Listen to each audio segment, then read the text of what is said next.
초대교회의 일꾼들이란 제목으로 은혜를 좀 나누었으면 좋겠습니다. 초대교회 일꾼들이 누구입니까? 초대교회 일꾼들을 따지면 먼저 사도들 있겠죠. 12사도들이 있습니다. 그리고 수많은 제자들이 있었음에도 불구하고 그 일꾼 중에 7집사가 뽑혔다는 거 아시죠? 예, 우리 교회는 몇 명의 집사가 계신지 아십니까?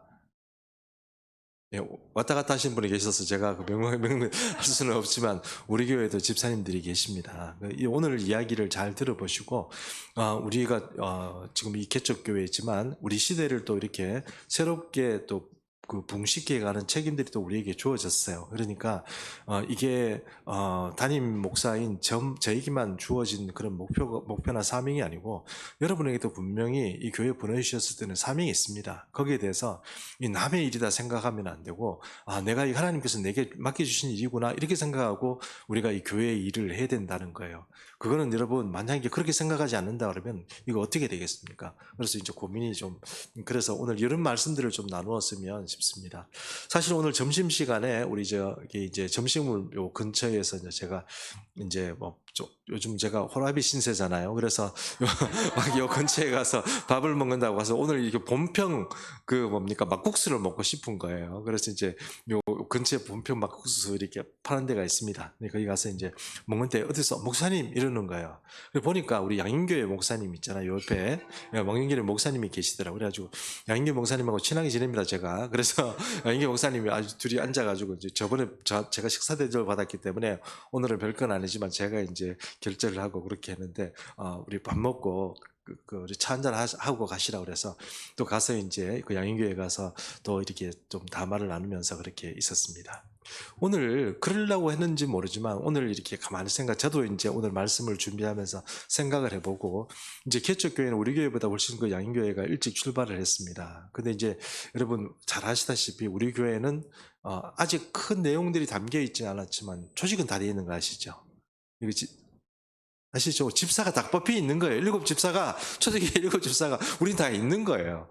참 이상한 일이죠. 그래, 이제 그런 얘기를 하고, 하다가, 이제 서로 이제 교회 이야기를 조금 하게 됐습니다. 그렇게 교회 하다가 우리는, 우리 교인 그 분들이 아침에 9시에 와서, 그 아침에 그 교회인, 학생들이 많지는 않지만, 처음 시작해서 1명, 그리고 지난주에 2명 왔습니다. 이러면서 이제 얘기를 이렇게 하면서 이제, 근데 일찍 오셔가지고 그것도 하고 찬양 연습 10시부터 하고 또 찬양 11시부터 예배 드리고 점심 먹고 또 찬양 연습하고 오후 예배 드리고 이렇게 간다 이렇게 하니까 놀라는 거예요. 이제 그 목사님은 우리는 오후 예배를 안 한대요. 그래가지고, 부러운 듯이 그렇게 우리 목소리가, 제가 순간 당황했어요. 그러시는 거예요. 그래가지고, 그러십니까? 이러면서 이제 이렇게 얘기를 하다가, 어떤 얘기를 했냐면, 그러면 점심은 어떻게 하냐고 그러더라고요. 우리 점심 우리 권사님이 하신다고 그랬어요. 예? 매번 합니까? 딱 이래 된 거예요. 그래요. 이거, 그게 가만 생각하니까 여러분, 그게 진짜 힘든 거예요, 여러분. 우리가 뭐 박수 치면 또 우리 권사님이 개인적으로 저기 되니까 이게 진짜 힘든 거예요. 이게 진짜 일꾼이 정말 이게 우리가 사실 뭐 권사님 보고 제가 우리 교회 가서 밥 해달라고 제가 초청한 거 아니지 않습니까? 그렇잖아요.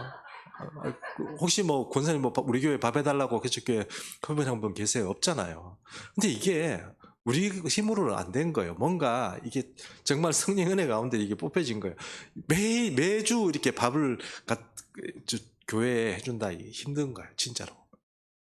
그리고 또 우리 그 목사님 물어보시더라고. 찬양대도 있습니까?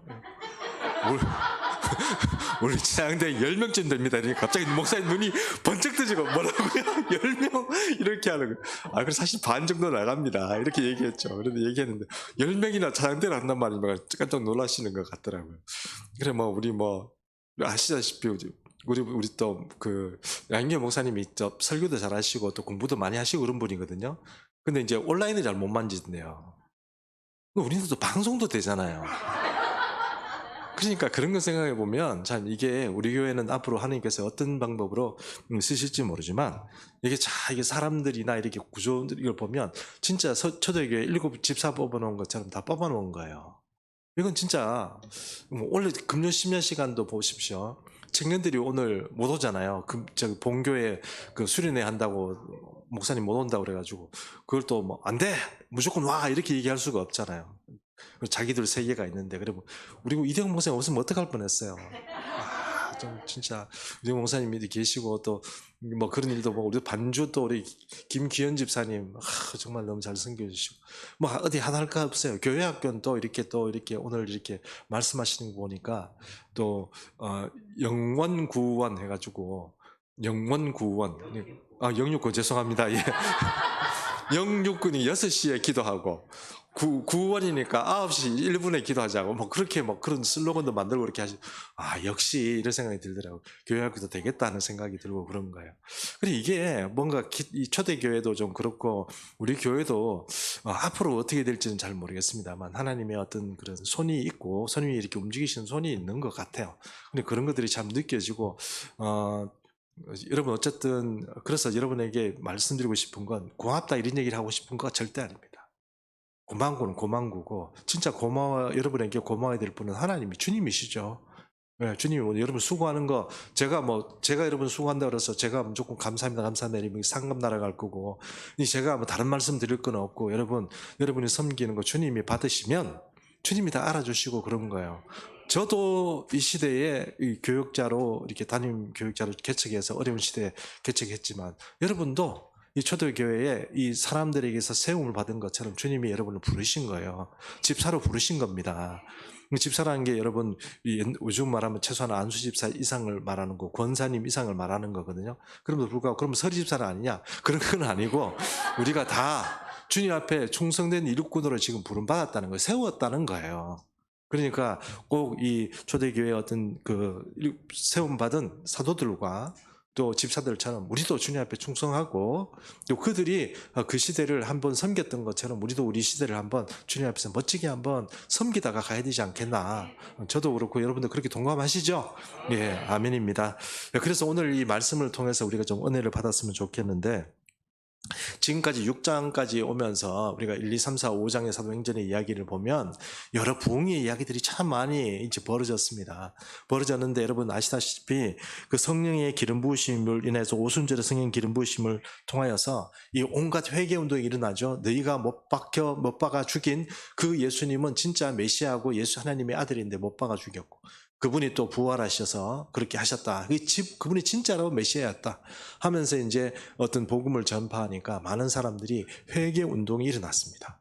회개 운동이 일어나면서 진짜로 부흥이 일어나고, 여러분 사람이 마음이 닫히고 마음이 안 열리면 거기 아무리 탁월한 사람이 복음을 전하고 이렇게 해도 이 복음이 안 들어가요. 근데 마음이 열리면 어떻게 됩니까? 어눌한 그런 사람이, D.L. 무디 같은 사람 여러분 아시죠?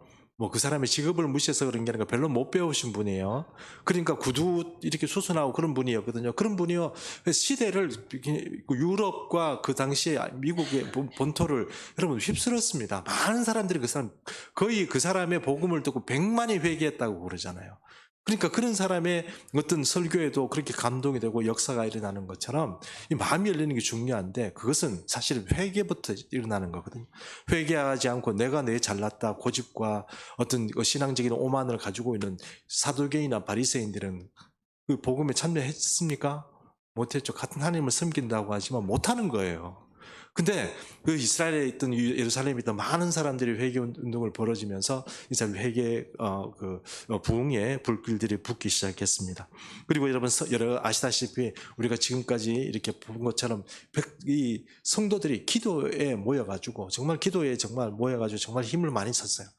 부흥의 어떤 그 능력이 사실은 어떤 사람의 전략이나 뭐 그 담임 목사의 설교를 잘하고 뭐 그거 다 필요 없어요. 저도 가만히 생각해 보니까 내가 기도하는 것 이외에 다른 거 가지고 이게 승부수를 띄울 수가 없구나 하는 것을 많이 생각을 해요. 그리고 우리 양인교회 목사님하고 얘기를 하면서, 역시 설교 잘한다고 교회 부흥하는 거 아니고, 뭐 잘한다고 교회 부흥하는 거 아니고, 진짜로 하나님이 도와주시고 하니 그렇게 해야 되는군요 하고 우리 둘이 동감하고 왔어요. 맞습니다. 그래서 저도 다른 건 모르겠고, 일단 오늘 사도행전의 말씀처럼 뭐 해야 됩니까? 사도는요, 기도하고 말씀 전하고 이 두 가지에 충실해야 된다는 거예요. 다시 본질적으로 이걸 해야 되는구나, 뭐 그렇게 생각을 했습니다. 집사님들은요? 일해야 되는 거죠. 일해야 되는 겁니다. 일을 하시고 그렇게 해야 되는 거죠. 그러니까 어떤 그런 공감을 하고 왔습니다.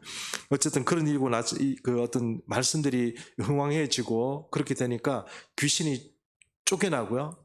또 뭐 질병이 치유되는 역사가 막 일어났습니다. 그뿐만 아니고 여러분 아시다시피 어느 정도 그 사람들의 그 교회 다니는 예수 믿는 사도들에 대한 신뢰가 있었냐면 아시죠? 베드로가 지나가는 그 길바닥에다가 뭐요?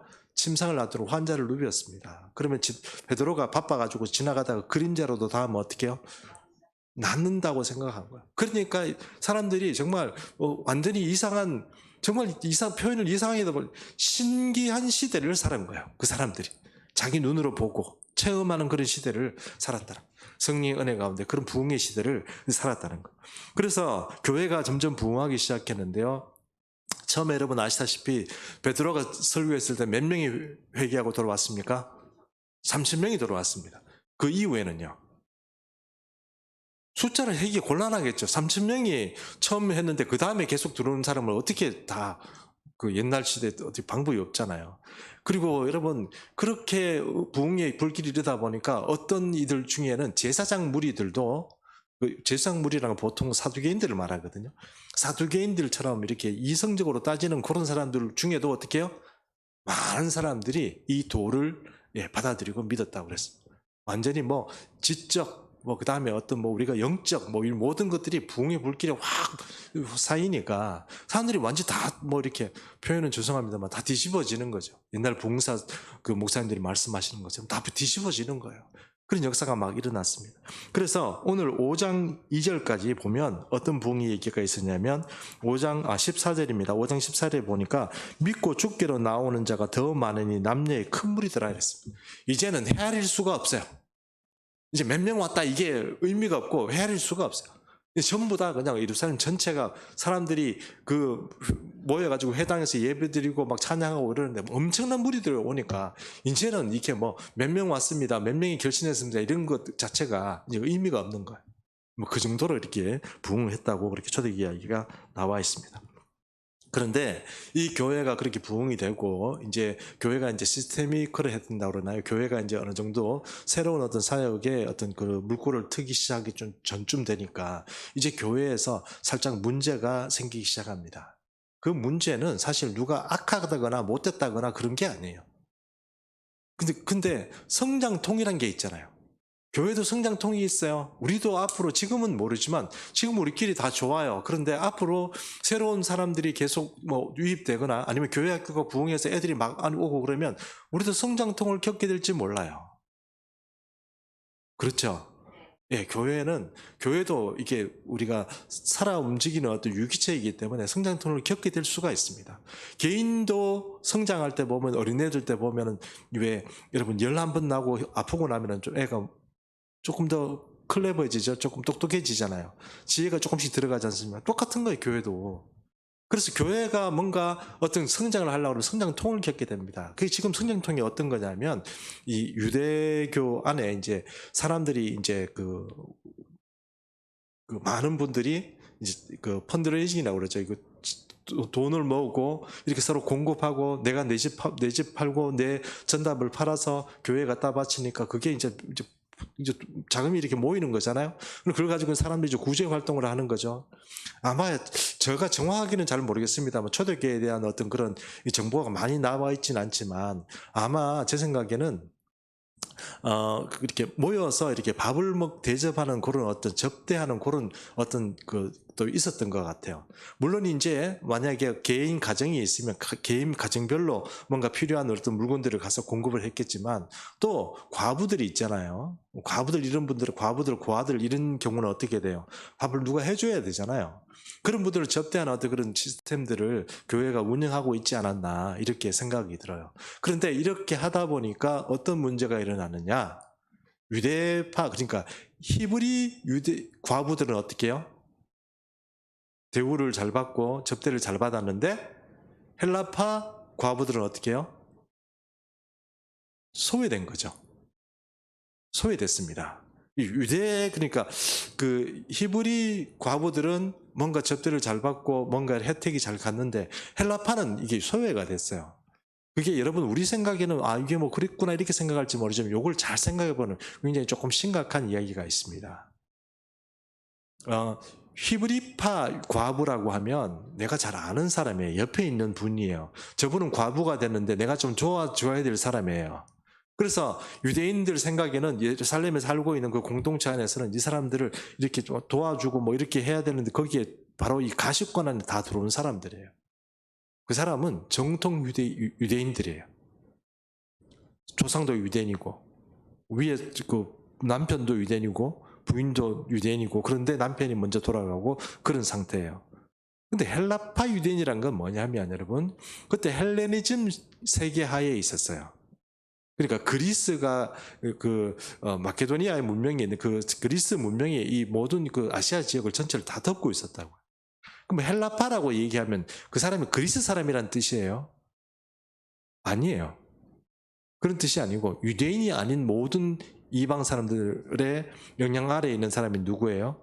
헬라파 유대인인 거예요. 이해하시죠? 그 로마파 유대인 이렇게 얘기하는 바가 있어요, 없어요? 없습니다.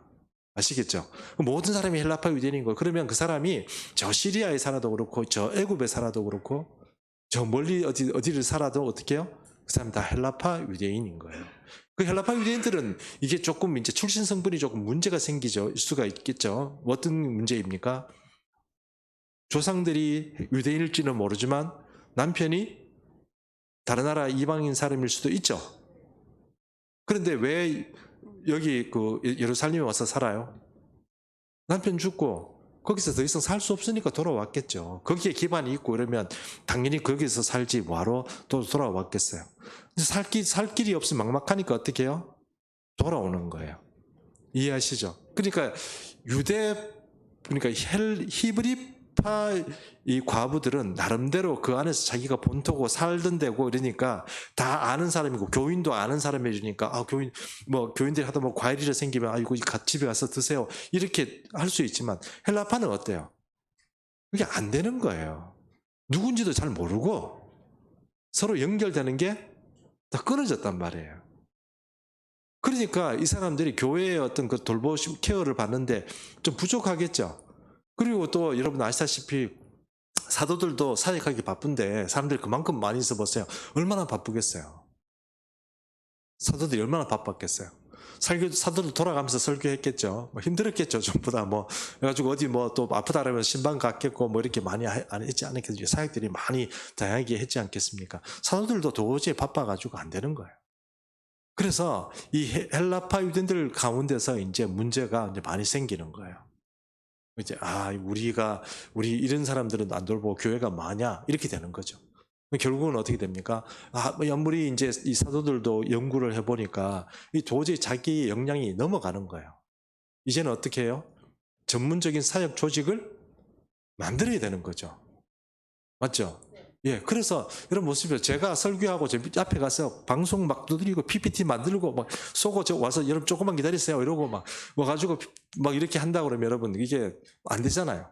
사역 조직이 만들어지는 거죠. 그리고 그게 뭡니까? 초대교회 7집사인 거죠. 그렇죠?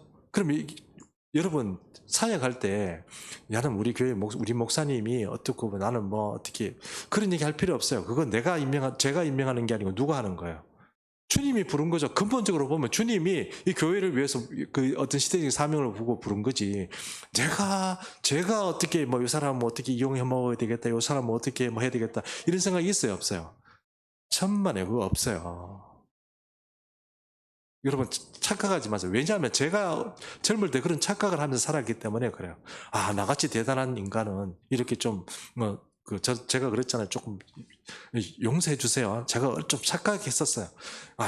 나 사람은 그래도 대기업 다니고 뭐 월급도 많고 뭐 다 하니까 뭐 11조도 잘하고 막 이러니까 나를 알아준다고 이 착각을 한 거예요. 그리고 가끔씩 우리 목사님 대접하고 그러면 뭐 대단한 대접한 것처럼 지금 생각해 보니까 목사의 마음에는 그런 거 없어요. 정말 필요하면 주님께서 어떤 형태로 채워주지. 여러분한테 지금 목사가 빨대 꽂아가지고 어떻게 먹겠다 이런 생각. 용서하세요, 용서하세요. 정말 이런 표현을 해서 정말 용서해 주세요. 이거 제가 이런 말씀을 드리는 거는 제가 이런 언어를 잘 구사하는 게 아니고 목사님이 그렇게 하더라고요. 그러니까 저도 그렇게 하는 거예요. 빨대를 꽂아가지고 여러분을 쭉쭉 빨아먹고 이런 생각이 전혀 없어요. 그리고 오히려 저는 또 겪어보니까 이분들이 정말 이거 번아웃 되면 안 되는데 예수 믿다가 번아웃 되는 것만큼 이게 비참한 일이 없거든. 병들고 병원 번아웃 되고 막 신앙 잃어버리고 믿음 떠나버리고 이런 그것만큼 괴로운 게 없거든요. 그래가지고 그런 게 제일 힘든 거지. 다른 거 사실 목사가 돼가지고 이 사람이 일 좀 안 한다 그래가지고 이거 일 좀 안 하면 좀 피곤한갑다 이렇게 생각하지. 어떻게 저걸 내가 꼭 어떻게 붙잡아가지고 어떻게 그런 생각이 사실은 별로 없어요. 오히려 좀 편하게 해주고 싶고 좀 유순하게 그냥 신앙생활 하면서도 그럼에도 신앙 안 잊어버리고 자기의 본질을 잘 추구하기를 바라지. 뭐 어떻게 꼭 열심히 투쟁하고 새벽부터 우리 사랑함으로써 힘써 일해봅시다 이런 걸 사실은 저도 잘 그렇게 안 하는데 교우들을 보고 그렇게 한다는 건 좀 사실 물론 우리가 살다 보면 그렇게 목숨 걸어야 될 일도 있죠. 그러나 일반적으로 우리가 이 수많은 그런 어떤 신앙대회를 살고 마라톤 인생 살아가야 되는데 100m 뛰는 것처럼 한꺼번에 한 몇 주 딱 뛰어버리고 우리가 신앙생활 포기하는 건 아니잖아요. 장기적인 레이스 해야 되는 거 아닙니까? 그렇죠? 그러니까 우리가 있잖아요. 너무 지치지 말고 이렇게 같이 서로 이렇게 해야 되는 거죠. 그러므로 서로 일을 잘 나눠서 하고 효과적으로 하고 좀 이렇게 머리를 써가면서 연구해 가면서 의견도 잘 취합을 해서 그렇게 해야 되지 않겠습니까? 그게 이제 집사죠. 그렇죠? 그런데도 불구하고 여러분 저를 위해서 좀 기도 많이 해주셔야 돼요.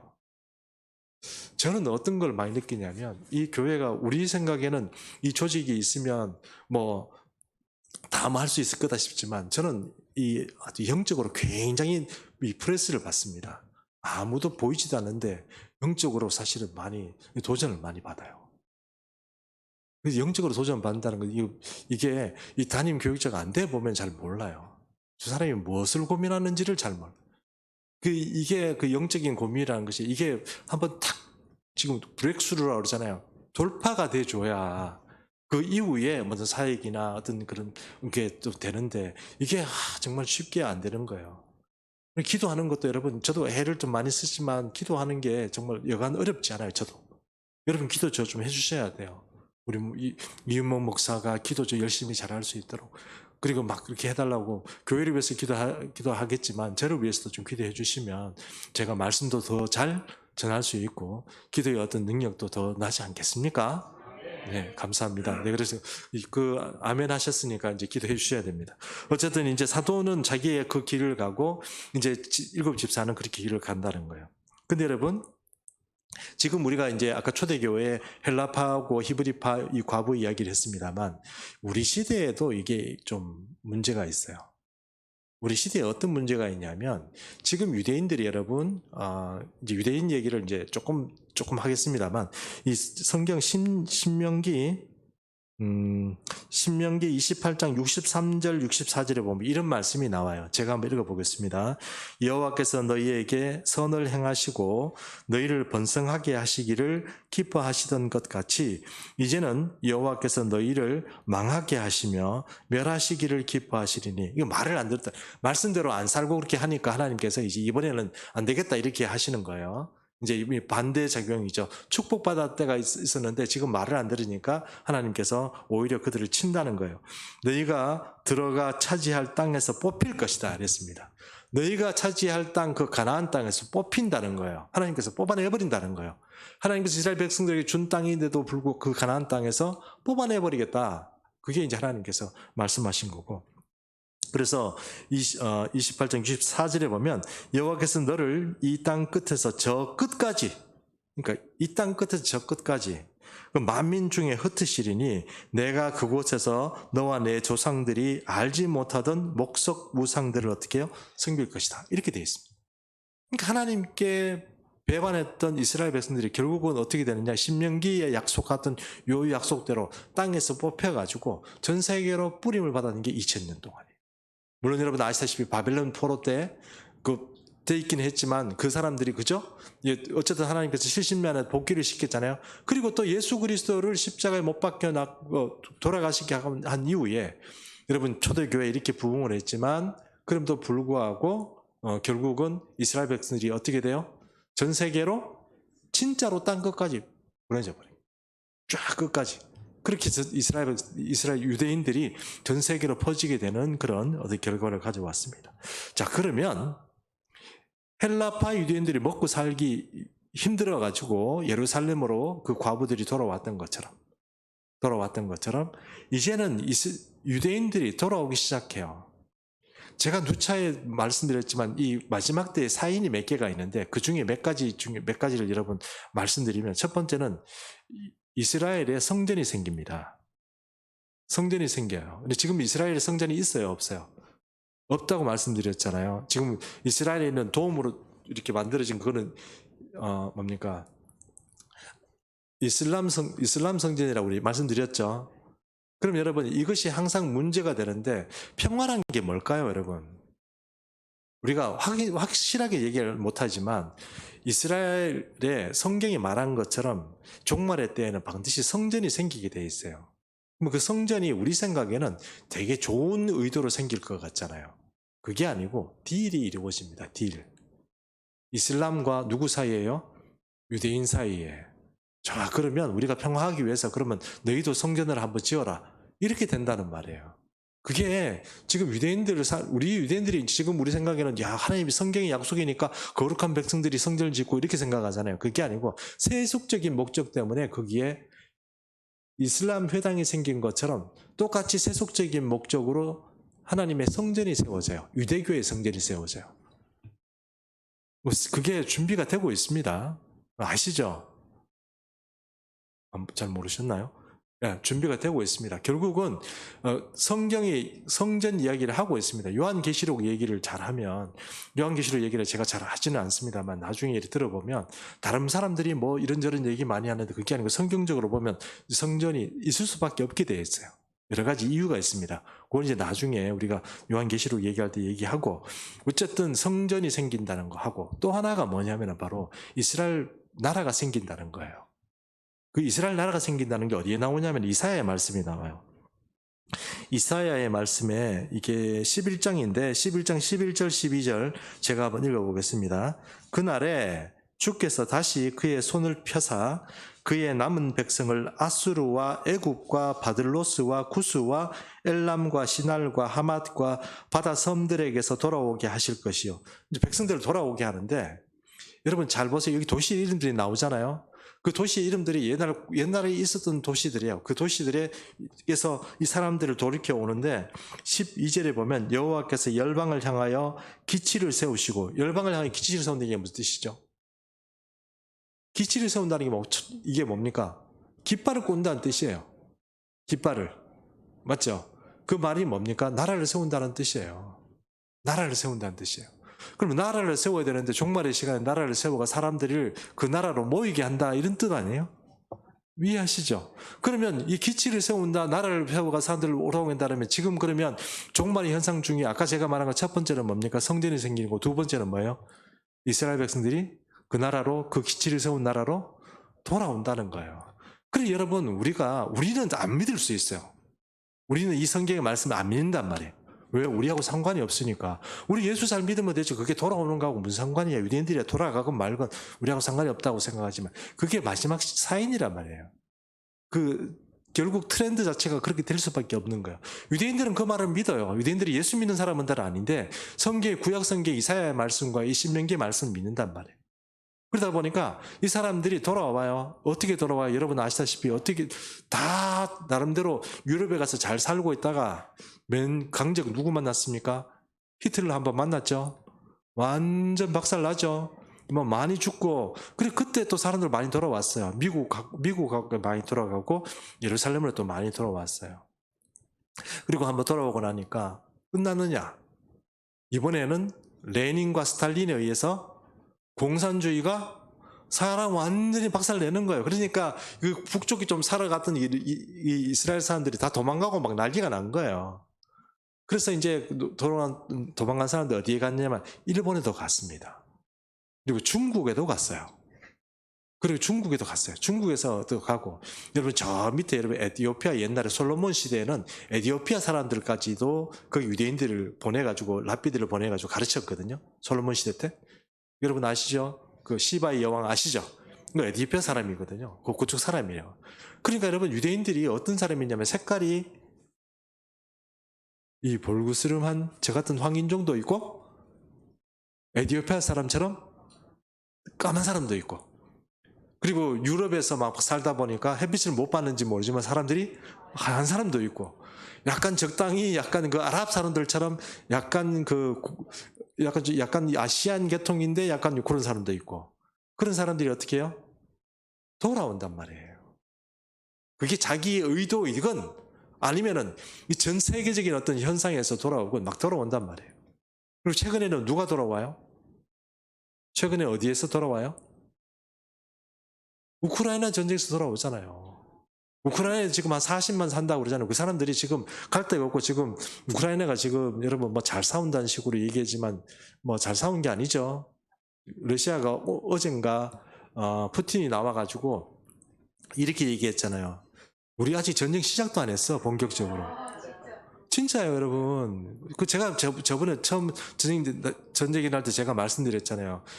러시아가 힘을 제대로 안 쓴다고, 대강한다고 제가 말씀드렸잖아요. 진짜로 힘쓰면 여러분, 작살까지 그런 표현 쓰면 좀 그게 좀 힘들어요. 그러니까 이게 상대가 안 돼요, 여러분. 상대가 안 되는 상태인데 지금 아직 힘을 안 썼단 말이고, 그러니까 조금 헬기 몇 개 폭파시키고 막 이런 탱크 몇 개 폭파시키니까 막 다 사는 것 같지만 원래 처음부터 상대가 안 됐어요. 그리고 첨단 무기 같은 거 거의 동원도 안 했고, 여러분 잘 안 했어요. 무기들 우리가 왜 전력을 이렇게 뭐 전력이라고 그러죠. 군사들을 파견할 때 우리로 흔히 말하는 그 해병대, 그다음에 특전사 이런 거 있잖아요. 그런 거 파견 안 하면 어떻게 합니까? 일반 군인들을 먼저 파견하고 그렇게 했단 말이에요. 그리고 탱크도 좋은 거 보냈습니까? 좀 쓰는 거 좀 없어도 되는 그런 거 먼저 보내고 막 그랬단 말이에요. 비행기도 뭐 첨단 레이저 안 잡히고 그런 거 날아갔습니까? 아니요. 그러니까 모든 게 보면 힘을 안 썼어요. 어쨌든 그런 일을 통해서 우크라이나에 한 40만 정도 되는 사람 중에 이제는 도망을 가야 되는데 갈 데가 없는 거예요. 그러면 그 사람들이 어디 가요? 유대인으로 많이 넘어갔단 말이에요. 여러분 얼마 전에 우리 선교사님 오셔가지고 그런 얘기, 비슷한 얘기 했지 않습니까? 우리 시대에 여러분 우리가 의도하지 않았지만 요셉 프로젝트를 만났잖아요. 의도한 거 아니에요. 저는 그 플로에서 공부할 때 그분하고 얘기하면서 공부하면서 그냥 친하게 지냈어요. 뭐 거기에서는 교육을 하는 분이니까 뭐 그렇게 그냥 친하게 지내고 차 마시고 같이 밥도 먹고 이렇게 막 했거든요. 근데 그분이 이스라엘 간다고 저 깜짝 놀랐어요. 왜냐하면 제가 여러분이 확실하게 말하지만 이런 얘기를 할 수 있는 목사님들이 좀, 물론 이제 인터넷에 뒤져보고 그러면 좀 있겠지만 확실하게 성경적으로 이렇게 얘기할 수 있는, 앞서갈 수 있는, 하나님의 시나리오를 가서 따라갈 수 있는 그런 어떤 배경을 얘기한 사람은 저는 좀 드물다고 생각해요. 말은 그렇게 할 수 있어요. 이벤트 삼아 할 수 있는데 교회 자체가 가는 전체적인 방향이 거기에 어떤 하나님의 시나리오를 따라가는 그런 방향은 좀 드물다고 저는 생각해요. 근데 이게 왜 그러냐면 여러분도 그렇지만 제가 요셉 프로젝트를 만날 때 그런 생각이 많이 들었어요. 그러면 이제 요셉 프로젝트가 과거에는 자기가 가지고 있는 물품들을 좀 해외에서 후원 받아가지고 나눠주는 거였잖아요. 이제는 요셉 프로젝트가 어떻게 해야 돼요? 밥까지 해줘야 돼요. 이해하시죠?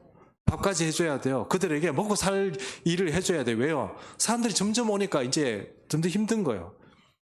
제가 그 얘기를 들어보면 이렇더라고요. 여러분, 우리 유대인들이 오잖아요. 그러면 현지 유대인들이, 그러니까 여기서 보면 헬라파 유대인들이 넘어왔어요. 그러면 이 히브리파 유대인들이 잘 왔다 이렇게 박수 칠 것 같죠? 어떻게 하세요? 그렇죠. 내가 힘들어지는 거예요. 내물 것도 없는데. 아시죠? 그러면 이 사람들이 나름대로 유럽에서 살고 이럴 때는 어떻게 해요? 다 잘 먹고 잘 사는 사람이었단 말이에요. 근데 가난한 사람들이 빨리 왔겠죠. 잘 먹고 잘 사는, 자리 잘 잡고 있는 사람 왔겠어요? 안 왔겠어요? 안 오는 거죠. 그런 사람들 어떻게 해야 돼요? 가스실 집에 넣으니까 오는 거죠. 이해하시죠? 전쟁 때문에 막 난리치고 막 그러니까 오는 거예요.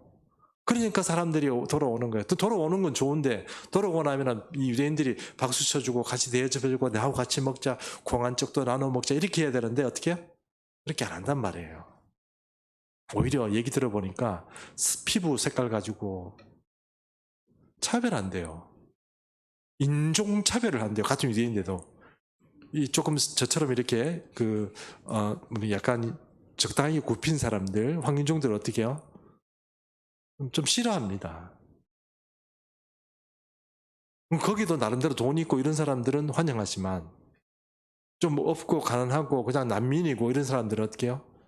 박해당하는 거죠. 먹고 살 게 없대요. 먹고 살 게 없대요. 여러분 우리가 만약에 어디 집에 렌트를 하나 했다고 쳐요. 집을 렌트를 하면 우리는 이제 아파트 들어가면 뭔가 그래도 좀 있잖아요. 대학생들 뭐 자취생 집에 가면 있고 우리 예언이도 이렇게 옛날하고 우리 많이 틀렸어요. 옛날에는 뭐 그런 거 없지만 요즘 가면 자취생들이 자취방 하나 얻으면 뭡니까? 세탁기도 있죠. 가스레인지도 있죠. 보일러도 있죠. 에어컨도 있어요.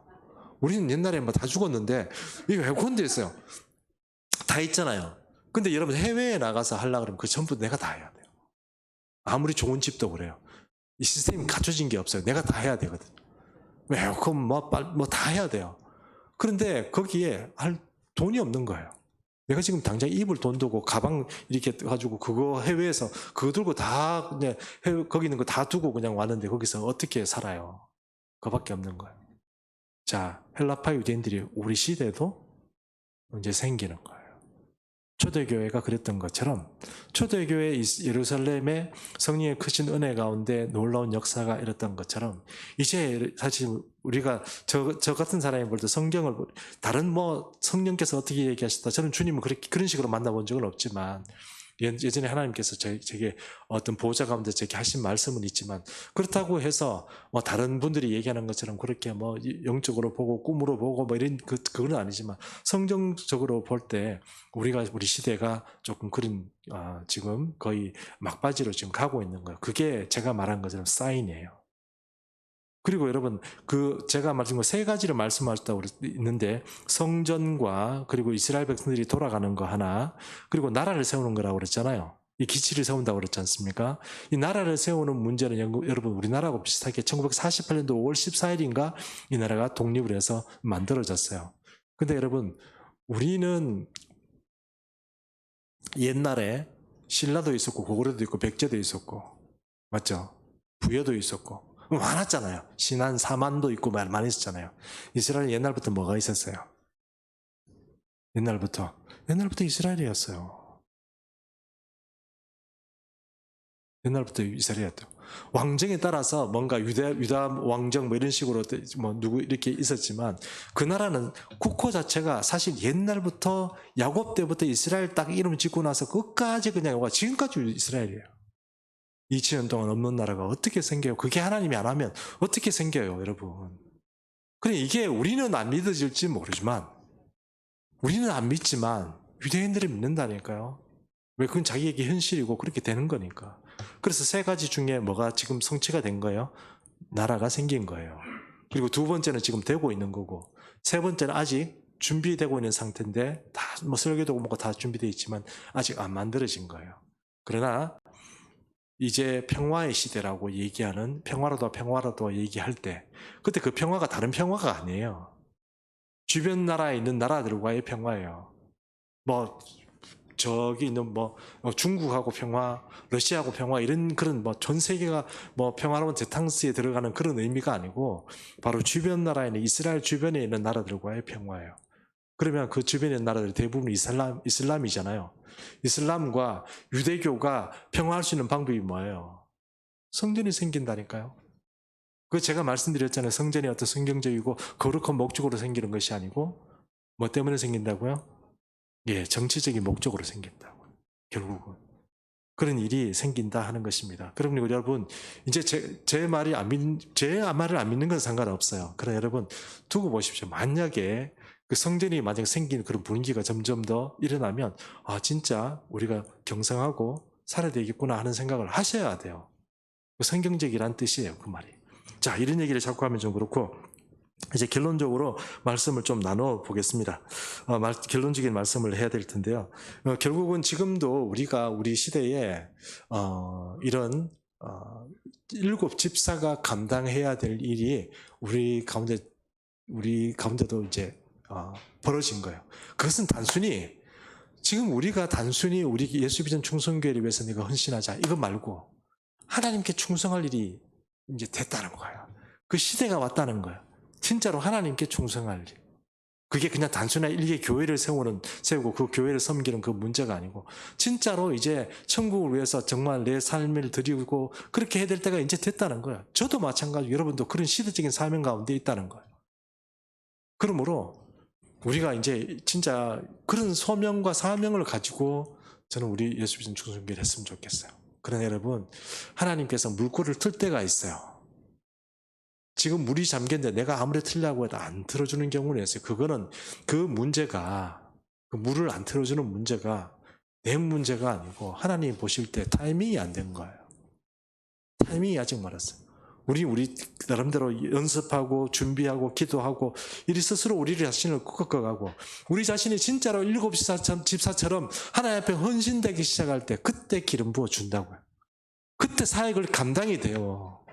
지금은 해줘도 여러분 우리보다 더 저보다 똑똑한 목사들이 그리고 똑똑한 그런 어떤 그 단체들이 만들어지고 다 이렇게 하지만 시대를 견인해가지 못한다고요. 시대를 견인해가지 못해요. 하나님의 어떤 그런 꿈에 도전하고 하나님의 꿈의 역사가 나타나고 성령의 역사가 나타나는 그런 일에 작은 일은 다 교회들이 다 감당하겠지만 우리가 아니고 진짜로 우리에게 하나님께서 한번 깃발 꽂을 수 있는 그런 기회는 정말 우리가 공동체가 진짜로 12사도처럼 저도 열심히 기도하고 말씀 잘 전하고 그런 사람이 돼야 되고 여러분들 주님께 충성하는 하나님의 사람으로 이제 쓰임 받는다는 거. 그렇게 될 때 모든 부흥의 역사는 진짜로 주님께서 책임지시고 하시는 것입니다. 우리가 이 본질에 벗어나지 않고 주님께서 여러분을 부르셨습니다. 이 주님의 부르심에 충성하십시오. 이 주변 바라보면 시험거리밖에 없고 또 표현은 좀 죄송합니다만 이유봉 목사를 보면 답답해요. 아닙니다. 답답해요. 숨 막혀요. 도대체 우리 목사님 뭐 하는 거야?